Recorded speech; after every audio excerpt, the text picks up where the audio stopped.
வணக்கம் நண்பர்களே. இன்றைக்கி நம்ம தோட்டத்தில் இருக்கக்கூடிய கத்திரிக்காய், பாகற்காய், அடுத்து பார்த்திங்க அப்படின்னா காராமணி, சக்கரவள்ளி கிழங்கு, அடுத்து கருணக்கிழங்கு இதெல்லாம் போட்டிருந்தாங்க. ஸோ நம்ம காடு பார்த்திங்க அப்படின்னா பக்கத்தில் இல்லை, கொஞ்சம் தூரம் தான் போகணும்.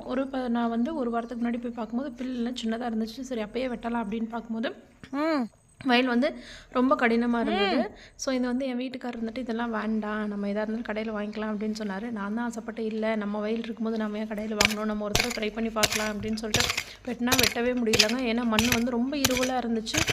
கையெல்லாம் பார்த்திங்கன்னா ரொம்ப கொப்பளம் போட்டுருச்சு. வெயில் வேறு பயங்கரங்களா, ஒன்றுமே நம்மளால் க்ளீன் பண்ணவே முடியல. நானே யோசித்தேன், இது நம்ம என்ன அவசரப்பட்டுட்டோமோ, இப்படி ஆகிடுச்சு, எப்படி இதை க்ளீன் பண்ணி எடுக்கிறது அப்படின்னு ரொம்ப கஷ்டமாக இருக்குது. ஆனால் கொஞ்சம் ஸ்பேஸில் தான் போட்டிருக்கோம். மீதி இடத்துல இருக்கும்போது அவர் என்ன பண்ணோம், டிராக்டர் விட்டு உழவட்டும். இது ஆனால் நம்ம களை பறிச்சு ஆகணும்.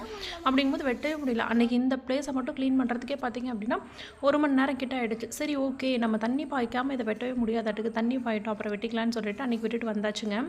அடுத்து பார்த்திங்க அப்படின்னா தண்ணி பாஞ்சிருச்சு. அடுத்து ஒரு 4 நாள் வயலுக்கே போக முடியல. ஏன்னா வயல் கொஞ்சம் தூரம் இல்லைங்களா, தூரம் அப்படிங்கிறதுனால நம்ம டக்குன்னு போக முடியாது. அடுத்து ஒரு 2 நாள் கழிச்சு பார்க்கும்போது தண்ணி பாஞ்சு பார்த்திங்க அப்படின்னா நல்லா கத்திரிக்காய் செடி நம்ம வெட்டி விட்ட இடத்துல 1-2 பில்கள் மறுபடியும் பார்த்திங்கன்னா முளைச்சி வந்துருச்சு. அது எல்லாமே நம்ம செடியுமே நல்லா இருந்துச்சு. ஆனால் சக்கரவள்ளி கிழங்கு வச்சுருந்தோம் இல்லைங்களா, அந்த இடத்துல பில் ரொம்ப பயங்கரமாக முளைச்சிடுச்சு. சக்கரவள்ளி கிழங்கு எங்கே இருக்குது, செடி எங்கே இருக்குது அப்படிங்கிறது தெரியல. உங்களுக்கே பார்த்து தெரியும் பாருங்கள். ஏன்னா சக்கரவள்ளி கிழங்கு பார்த்திங்க அப்படின்னா இப்போ கொடியோட ஆரம்பிச்சிருச்சு. ஸோ அப்படி கொடி ஓடும் போது நம்ம வந்து அதை க்ளீன் பண்ணி ஆகணும். இல்லை அப்படின்னா நம்ம என்ன ஆகும் அப்படின்னா அந்த பில்லு எல்லா சத்துக்களும் எடுத்துக்கும், சக்கரவள்ளி கிழங்கு கொடி ஓடாமல் போயிடும். இன்னும் பெருசாகிடுச்சு அப்படின்னா நம்ம கிழங்கு கொடியே எங்கே இருக்குன்னு தெரியும், பில்லோட நம்ம அதையும் வெட்டி எடுத்துற மாதிரி இல்லை, பிடுங்கிற மாதிரி ஆகிடும். சரி இதை க்ளீன் பண்ணியே ஆகணும்னு சொல்லிட்டு தண்ணி பாஞ்சு ஒரு 4 நாள் கழிச்சு வெட்டும் போது பார்த்திங்க அப்படின்னா மண் அவ்வளோ ஈஸியாக இருந்துச்சு. அந்த ஃபஸ்ட் டைம் கடினமாக இருந்தது இல்லைங்களா, அப்படி இல்லவே இல்லை. அப்போ நான் ஒரு விஷயம் புரிஞ்சுக்கிட்டேன். என்ன அப்படின்னா எல்லாத்துக்கும் ஒரு பொறுமை வேணும்.